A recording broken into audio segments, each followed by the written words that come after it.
I'm David Mason, the Director of Public Health, and we're doing PSA number 9, second year. Just for timing, it's May 12th at this point.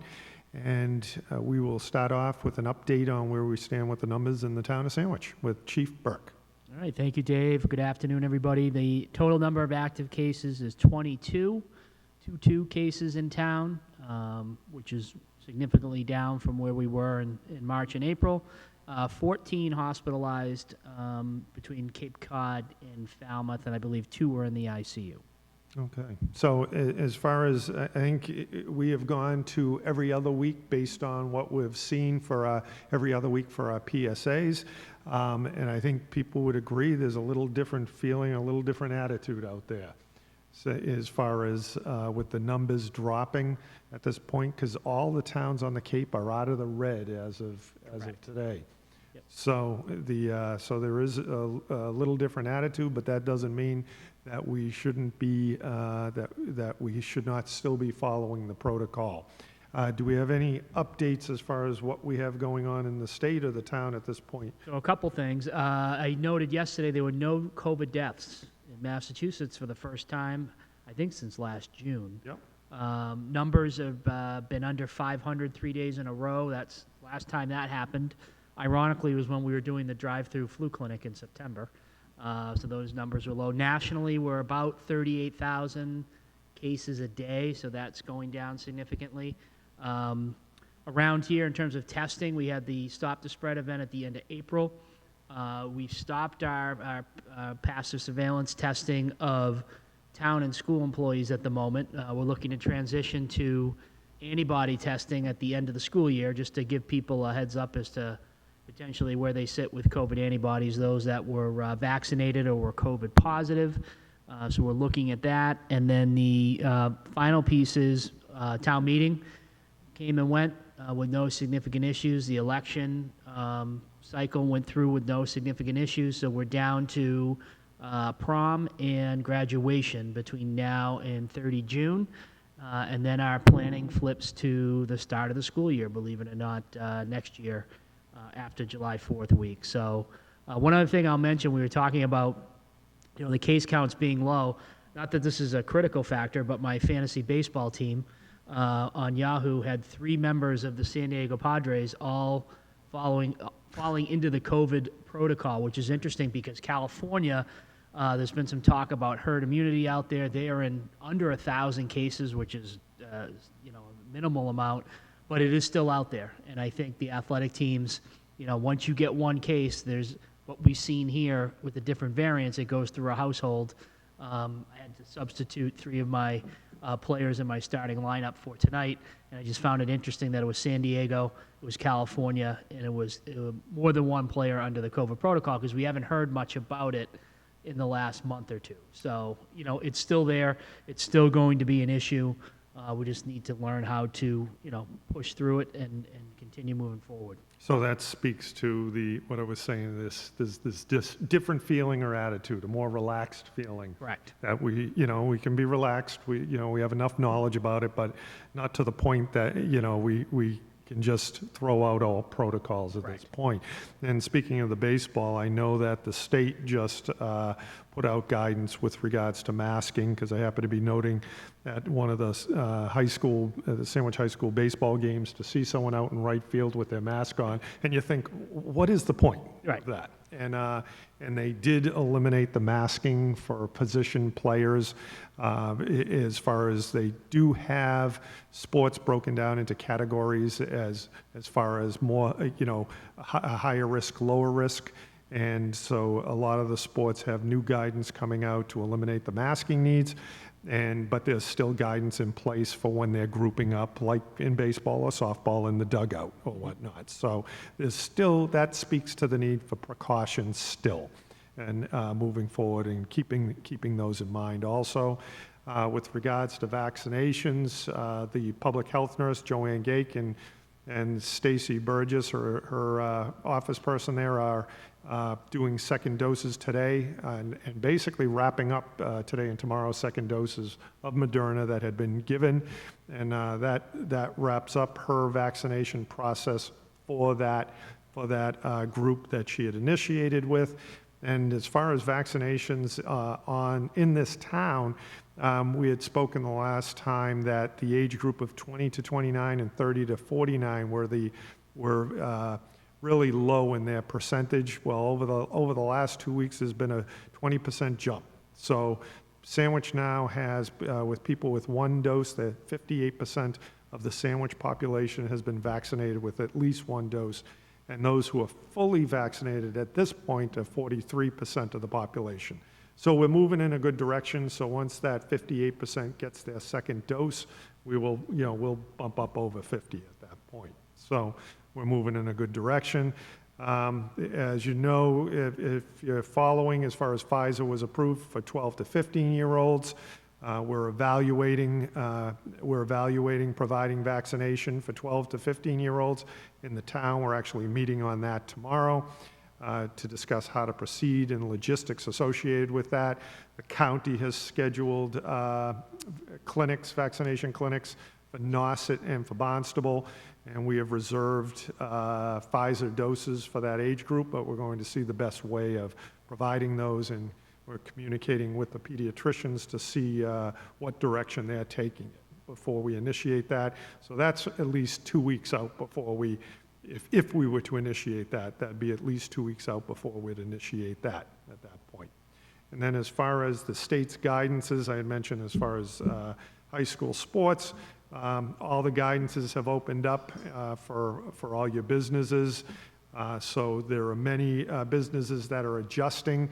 I think you will feel like if you go to a place, if you're picking up takeout, I experienced that over the weekend. You go in and there's a larger capacity inside. I was kind of taken back. Oh, yeah. And I had asked, where did all these people come from?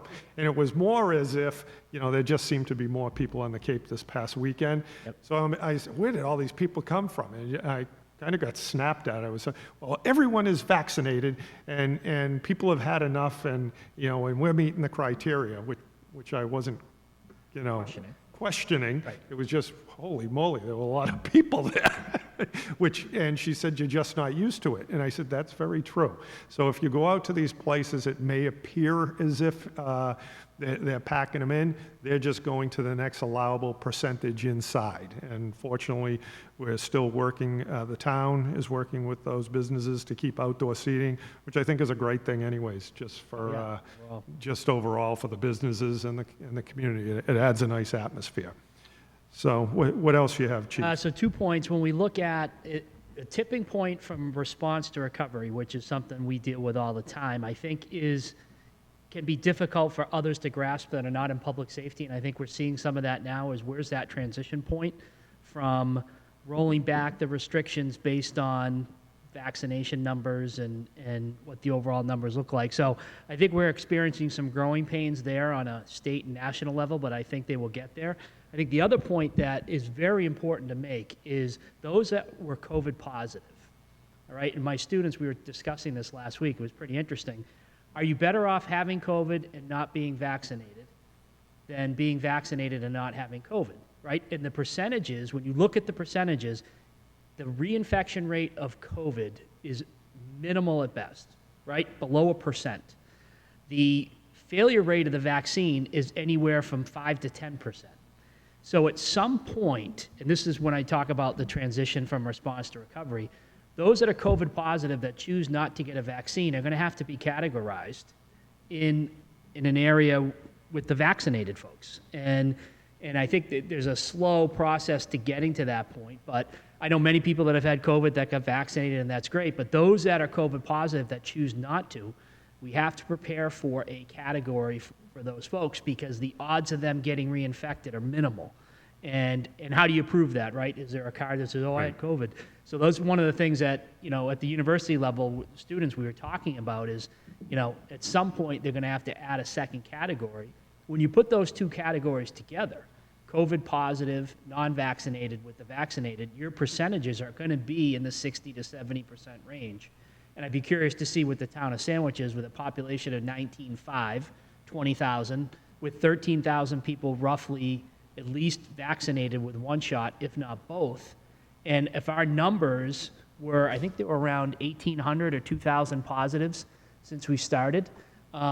Even if you triple that, let's say you triple that number to 6,000, you're almost there. You're at 80 to 90% of the Right. population. So Yep. I think that's what I'm interested to see where this goes next, because in public safety, we have already started to transition from response to recovery with COVID. And I'm hoping that our state and federal partners will follow suit. And again, it could be geographic specific, if an area's numbers are looking good. But I think getting people into that mindset is going to be important, because we cannot continue to move the goalpost Right. for people. Because at the same time, once you start evaluating that criteria you just spoke to, there's a level of risk acceptance too, and it's evaluating what level of risk are we willing to take, because that exists with anything. Anything. Yep. Whether you're taking medication or just in illness in general. So it's a matter of, hedging as far as, vaccination, having it and carrying antibodies, and then to how much do we keep going at this point based on what's the risk of actually getting it at that point. And it's funny, because one of the things we looked at with my college class when we were talking is, where's the next surge going to happen? And I'm not talking about COVID surge. I'm talking about healthcare surge. If you're a phlebotomist, you're in a good spot right now.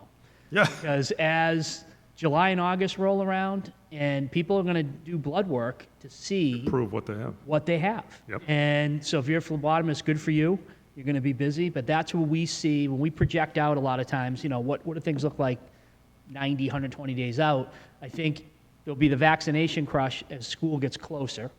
I think for the elementary, high school, that age group, but also people are going to want to have the ability to prove that they still have antibodies. Yep. And what does that look like? And I see that as one of the next things.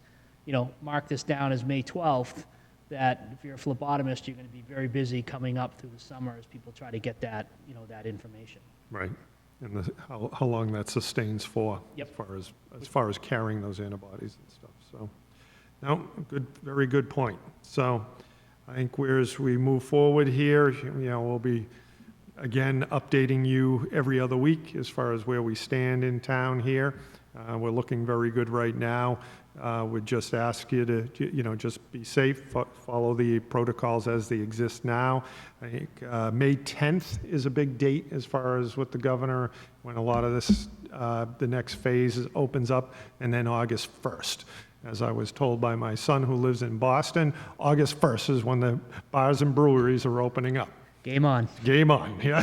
So, very good. So, we'll leave you with that. Any other thoughts, Chief? Just quickly mentioning Chamber of Commerce, we mentioned last time, our rapid testing team is still intact, and I'm going to speak to the Chamber on May 21st, just allowing sandwich businesses to know if they have somebody that's symptomatic and they're worried about their employees, that the rapid team can come down and do that free of charge, to try to keep their business operational and identify cases sooner rather than later. So that's... Let's not wrap up yet. Let's follow up on that. Yep. As far as, because I know there's, we monitor the social media just to understand what people need and what they're looking, for and concerns.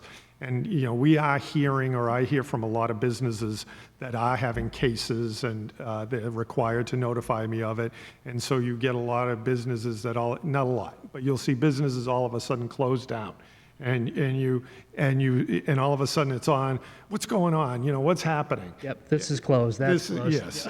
You can pretty much assume that it's, and it's not always just because they had COVID that they're closed. It's because it's impacted a number of staffing. It could have been one case with a lot of direct contacts that turn out to be nothing.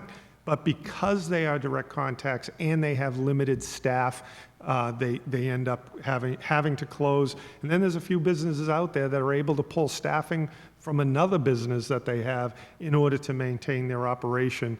And I work with them on that as far as just to keep them going. But it's good that you mentioned that, because the intent of of the testing that Chief is speaking to is to provide that in order to keep them going. Right. And keep them open so we can catch it soon enough. I mean, it was timing as far as our Stop the Spread event, in which we identified a business that had a situation. And maybe, the intent of this is to catch it a little sooner than what that was. That went a little further than it had to. But this would allow for, keeping that business open, catching it, jumping on it sooner and nailing it down. And also for the direct contacts, reopening sooner. Yes, exactly. Which is the other thing. Instead of waiting the 10, 14 days. Or waiting for them to get tested somewhere, you can do the 5-day test out option and sit till day 8, and then you have people back active. I mean, that's what the purpose was with the teachers. With the teachers, yep. To provide that type of opportunity also to keep things moving. So I think that's the pivot point here for our local businesses. It's going to be a huge summer. yeah, It's an important summer for economic recovery Yep. for them. So whatever we can provide, we've moved off the teachers. Our staff is good. Let's offer something back to the business community to keep them afloat. Yep. Some of them have 4 employees. You wipe out 3, you're done. you're done. So if we can give them the ability to work through you and you'll notify me and the team will be down there. Yeah. Some people may not want the mobile truck out in front of their business. Completely understood. Right. We'll come to the station. We'll schedule you in 15-minute increments on Katuitt Road. And you can come to the station and we'll test you out. But I think this is, again, response to recovery. We look at recovery.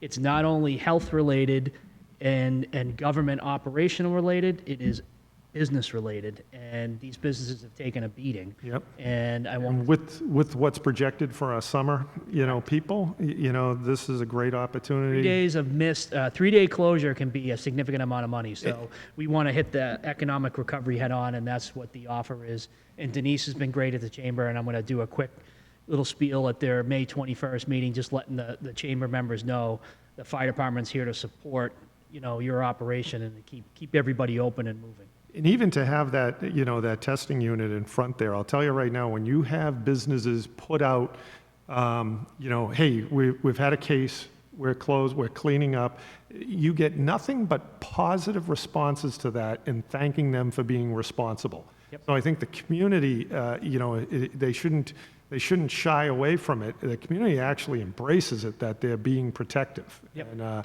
they look at it as a positive. And the key is free of charge. Right. Which should have been this whole time. Anyways, exactly. That's another discussion for another day, but I think having the ability for their employees to feel comfortable that their fire department, their local people they work with all the time are going to be doing the testing and the submittal of the paperwork and handling everything for them.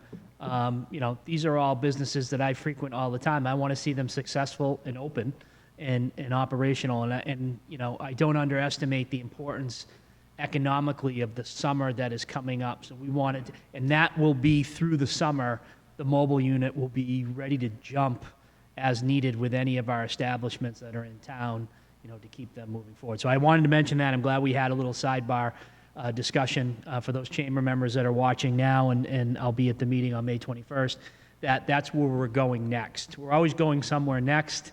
We're going to assist our businesses in town next, and that's our next play. Perfect. So we've had some pretty low PSAs in the past as far as, not really uplifting. Today, we have a lot of positives. Yes. So moving forward, so let's look for those positives and let's be safe out there. And thank you very much. Thank you.